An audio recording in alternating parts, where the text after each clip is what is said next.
사도신경으로 신앙 고백하겠습니다. 나는 전능하신 아버지 하나님 천지의 창조주를 믿습니다. 나는 그의 유일하신 아들 우리 주 예수 그리스도를 믿습니다. 그는 성령으로 잉태되어 동정녀 마리아에게서 나시고 본디오 빌라도에게 고난을 받아 십자가에 못 박혀 죽으시고 장사된 지 사흘 만에 죽은 자 가운데서 다시 살아나셨으며 하늘에 오르시어 전능하신 아버지 하나님 우편에 앉아 계시다가 거기로부터 살아있는 자와 죽은 자를 심판하러 오십니다.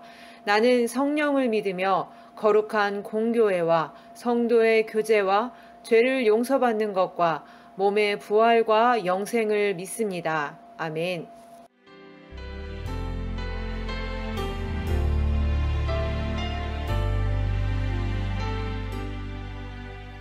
고단한 인생길 힘겨운 오늘도 예수 내 마음 아시네.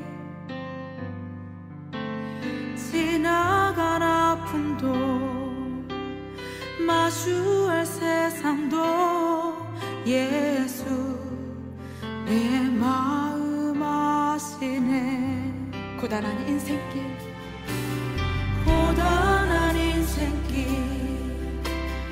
힘겨운 오늘도 예수 내 마음 아시네.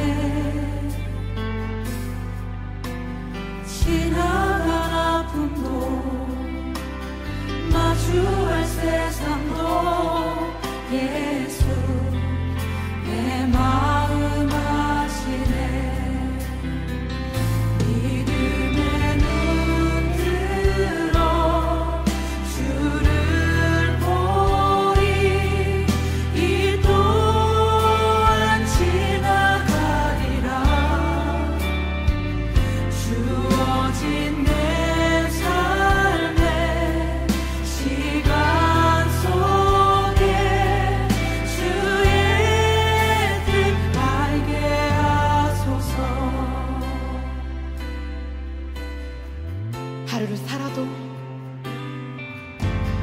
하루를 살아도 기쁨으로 가리. 예수 늘 함께 하시네. 후회도 염려도 온전히 맡기리. 예수 늘 함께 하시네. 믿음의 눈 들어 주를 보리. 이 또한 지나가리라. 주어진 내 삶의 시간 속에 주의 뜻 알게 하소서. 믿음의 눈 들어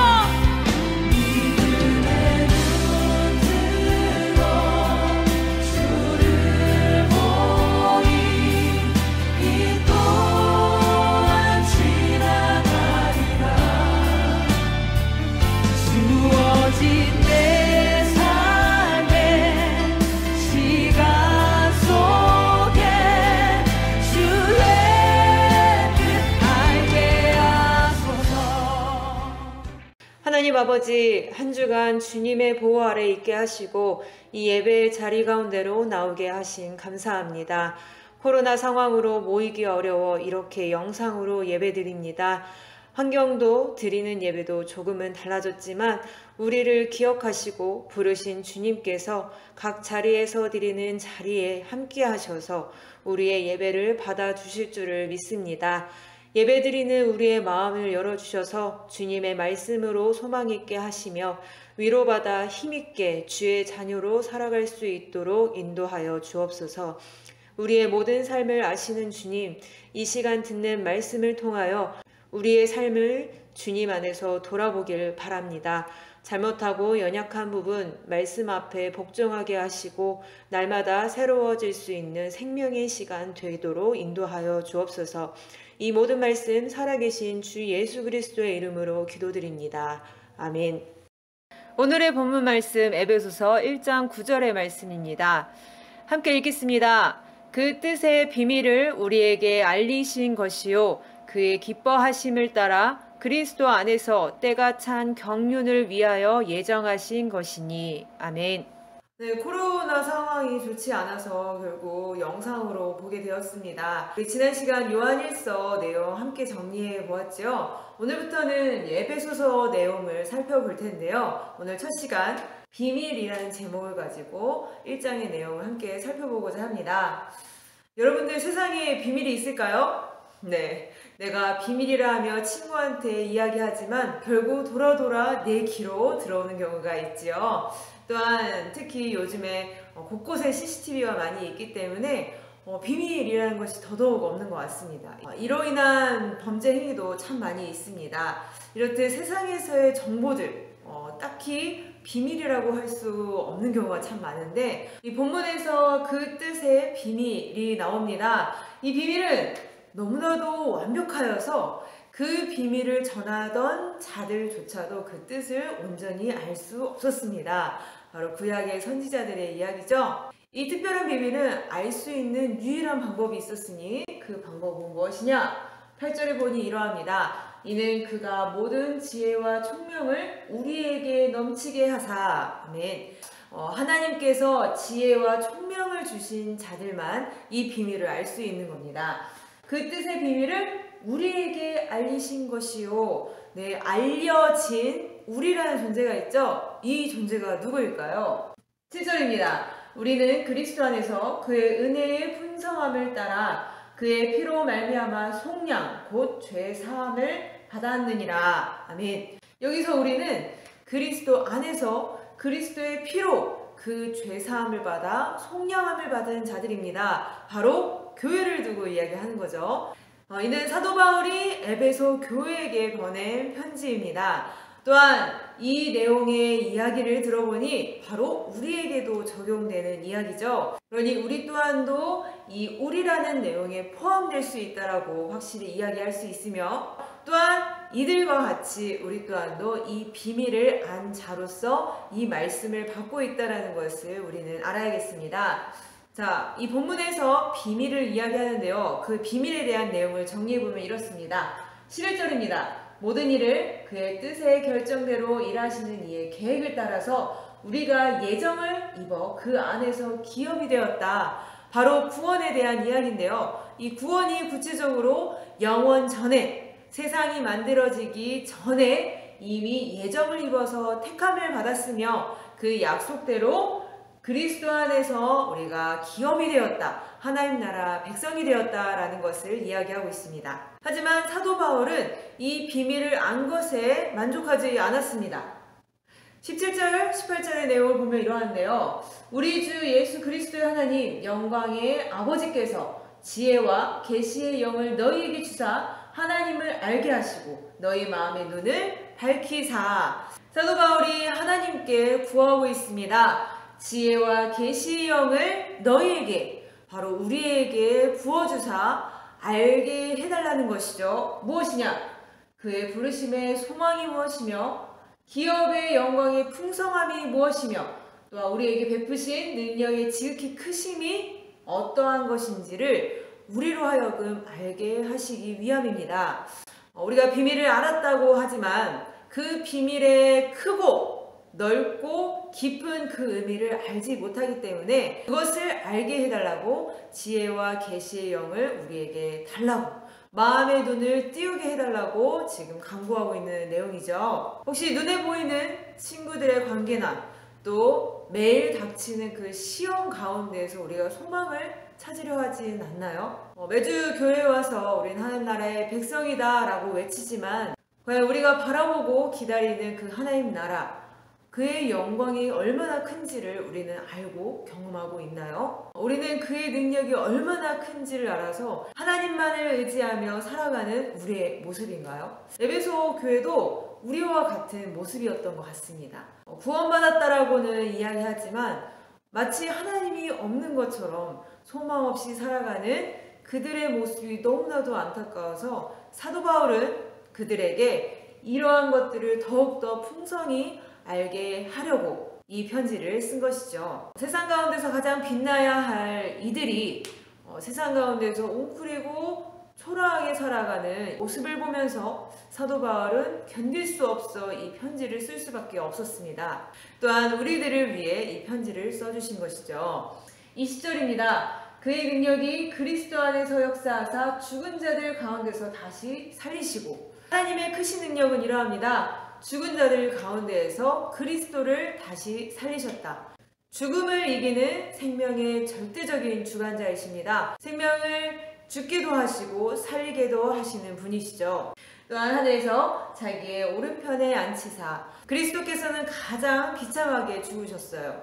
오늘날에도 유대인에게 이 십자가의 죽음에 대해서 이야기를 하면 명예롭지 않은 죽음이다, 가장 비참한 죽음이다 라고 이야기를 하고 있습니다. 이 십자가형은 가장 최악의 죄를 지은 사람이 감당할 형벌이거든요. 이렇게 비참하게 죽은 이 예수 그리스도를 하나님께서 크신 능력 가운데 이 생명을 있게 하셨고, 더 나아가서 본래 영광의 자리로 회복하셨습니다.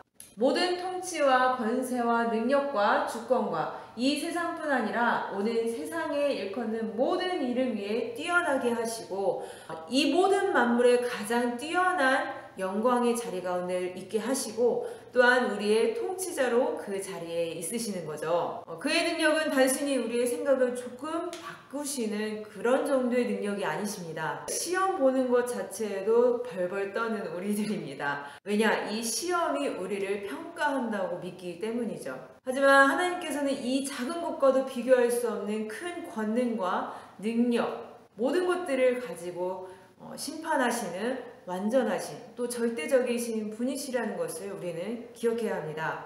그 크신 능력을 가지시고 높이 세우신 그리스도를 바로 그 만물과 하나 되게 하셨습니다. 22절 말씀입니다. 또 만물을 그의 발 아래 복종하게 하시고 그를 만물 위에 교회의 머리로 삼으셨느니라. 바로 삼위일체 하나님께서 만물을 만드시고 이루시려 했던 질서이죠. 하나님과 전혀 상관없는 자들이 그리스도 안에 편입이 되어 하나를 이룬 아름다운 모습입니다. 10절입니다. 하늘에 있는 것이나 땅에 있는 것이 다 그리스도 안에서 통일되게 하려 하심이라. 그런데 따지고 보면 이 교회도 만물 안에 속해져 있는데 굳이 이렇게 나눌 필요가 있을까요? 이 교회라는 존재의 독특성이 있고 또 교회에 분명한 역할이 있기 때문입니다. 23절입니다. 교회는 그의 몸이니 만물 안에서 만물을 충만하게 하시는 이의 충만함이니라. 그리스도와 교회는 한 몸인데요. 이는 곧 그리스도의 생명이 교회의 생명을 의미하며 또 그리스도의 영광이 곧 교회의 영광을 의미합니다. 더 나아가 그리스도의 능력이 곧 교회의 능력임을 이야기하고 있는 것이죠. 그렇게 충만한 교회의 존재가 만물 안에서 만물을 충만하게 하는 것입니다. 세상에서 교회가 비난을 참 많이 받고 있습니다. 이는 오늘날뿐만 아니라 교회가 생긴 이래부터 계속된 일인데요. 많은 사람들이 교회를 비난하면서 이렇게 얘기합니다. 교회라면 어떻게 그러한 도덕적인 잘못을 행할 수가 있느냐. 도덕성을 이야기하지만 그런 모습을 보이지 않으니 인정할 수 없다 라고 하면서 비난을 합니다. 이 코로나라는 특수한 상황으로 함께 모여 예배드리는 인원이 많이 줄었습니다. 우리는 이렇게 줄어든 인원을 바라보면서 우리 교회가 점점점 약해지고 있구나 라고 여러분들 생각하고 계신가요? 우리는 착각할 때가 많이 있습니다. 우리의 눈은 세상에 익숙해져 있기 때문에 세상이 말하는 논리와 같이 생각할 때가 참 많이 있지요. 사람이 많이 모여야 교회의 영광이 더더욱 커져가는 것일까요? 또한 사람의 연약함으로 실수했다 하여서 하나님의 풍성한 영광이 깃든 이 교회의 영광이 계속 깎여 나가는 것일까요? 이 교회라는 것은 각 개별의 교회로 따지지 않습니다. 하나님께서는 온 영역의 교회를 주관하시고 또한 각 시대의 모든 교회를 한 교회로 보고 있습니다. 이걸 우주적 교회라고 이야기를 하죠. 그 모든 교회를 하나로 통치하시고 주관하시는 바로 예수 그리스도가 있다는 것을 우리는 기억해야 하겠습니다. 그 그리스도께서 모든 교회를 주장하시기 때문에 사람의 연약함으로 하나님의 무한하신 영광에 영향을 끼칠 수가 없습니다. 문제는 그 모임에, 그 예배, 또한 우리의 삶에 하나님께서 함께 하시는가이죠. 그의 뜻대로 그 말씀 가운데, 그 약속 가운데 우리가 서 있느냐가 그 교회의 영광을 드러내는 것이죠. 그런 우리는 만물을 충만케 합니다. 다른 것으로가 아닌 그리스도의 것으로 충만케 하는 것이며, 그러니 그의 결과는 그의 뜻대로 그리스도 안에 모든 만물이 통일되는 것입니다. 이러한 질서로 교회를 만물 위에 세워주신 것이죠. 마태복음 18장 20절 말씀입니다. 두세 사람이 내 이름으로 모인 곳에는 나도 그들 중에 있느니라. 아멘.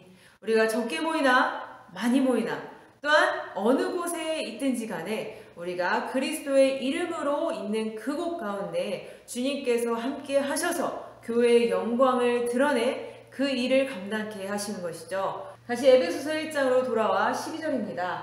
이는 우리가 그리스도 안에서 전부터 바라던 그의 영광의 찬송이 되게 하려 하심이라. 아멘. 가장 초라하고 짐스러운 우리를 가장 영광의 자리 가운데 우리를 이끄신 것이죠. 하나님께서는 이 만물을 회복시키시는데 또한 이 만물에게 그리스도를 나타내시는 데 있어서 이 교회를 사용하시는 겁니다. 이유도 알지 못한 채 방황하고 헤매는 이 많은 사람들이 이 교회의 아픈 부분들, 병들어 있는 아주 조그마한 부분들을 보면서 비난합니다. 이 비난하는 목소리에 우리가 움츠러들지 않아도 되는 것은 이들은 결국 우리를 통하여서 우리가 전한 그 복음을 통하여서 생명을 얻을 수 있고 구원을 받을 수 있기 때문입니다. 이들은 알지 못하기 때문에 우리를 비난하는 것이죠. 우리는 주님의 사랑을 먼저 안 자들이잖아요. 경험한 자들이죠. 우리는 그 사랑으로 더 그들을 긍휼한 마음으로 여겨 그들에게 주님의 사랑을 전하고 내 마음 가득 담긴 주님의 능력을 그들에게 전하여 충만케 하는 일들을 우리가 감당해야 합니다. 그런 우리는 교회이죠. 이런 구원함을 받고 또한 만물을 충만케 하는 자로서 교회로 세워진 우리들은 성령께서 확실히 보증하십니다. 그런 일들을 감당케 하시고 또한 영원한 약속 가운데 있게 하시죠. 어느 누군가가 나의 약함을 들고 너는 구원받지 못했으며 넌 교회로 불릴 자격도 없다 라고 이야기한다면 성령께서 우리를 대신하여 보증으로 서주시고 또 우리에게 나의 자녀다 이야기해 주십니다. 물론 그의 약속 가운데 있고 또한 그의 말씀 가운데 서 있는 우리여야 하죠. 확실히 그를 믿는 믿음 가운데서입니다. 여러분 때문에 수천 년간 하나님께서 비밀을 지켜오셨습니다. 또한 때가 되어서 그 비밀을 온전하게 이루셨죠. 또한 그의 비밀의 실체로 여러분들이 이 교회 가운데 서 있습니다. 그런 우리라는 교회는 하나님께서 크신 능력으로 붙드시며 우리를 통하여서 만물을 충만케 하시기를 기뻐하십니다. 그리스도와 세상의 유일한 생명의 통로로서 우리를 세우셨죠. 이렇게 가장 영광스러운 자리 가운데로 우리를 인도하셨고 또한 모든 삶 가운데서 우리를 이끄시고 함께 하신다는 것을 우리가 믿기를 바랍니다. 코로나라는 특수 상황으로 우리가 모이지는 못하지만 우리의 삶 가운데서도 여전히 부정 못할 우리에게 확실히 이루어진 사실이라는 것을 알고 우리가 삶을 살아갈 때 주님 안에서 큰 자부심을 가지고 승리하시는 한 주간의 삶 또 앞으로의 삶이 되기를 바라겠습니다. 창조주시며 구원주 되시는 우리의 하나님, 죄와 사망 가운데 우리를 그냥 두지 않으시고 영광스럽게 교회로서 세워주시니 감사합니다. 모이지 못하지만 이러한 정체성을 가지고 또 기억하며 주어진 삶을 살아가려 합니다. 모든 순간들 가운데 주님께서 붙드셔서 주의 자녀로서 주의 백성으로서 교회로서 우리로 하여금 만물을 충만케 하도록 하여 주옵소서. 주님, 계속되는 코로나 상황으로 힘들어하는 많은 사람들이 있습니다. 우리를 기억하여 주옵시고 위로하여 주옵소서. 이 모든 상황들이 건강하게 회복될 수 있도록 하여 주옵소서. 다만 이 상황들로 하여금 우리 모두가 주님을 기억하길 바랍니다. 또 주께로 돌아가길 바랍니다. 이 모든 말씀 살아계신 주 예수 그리스도의 이름으로 기도드립니다. 아멘. 주께서 가르쳐 주신 기도드리심으로 2020년 11월 29일 청소년부 예배를 마치겠습니다. 하늘에 계신 우리 아버지여, 이름이 거룩히 여김을 받으시오며 나라의 임하옵시며 뜻이 하늘에서 이루어진 것 같이 땅에서도 이루어지이다.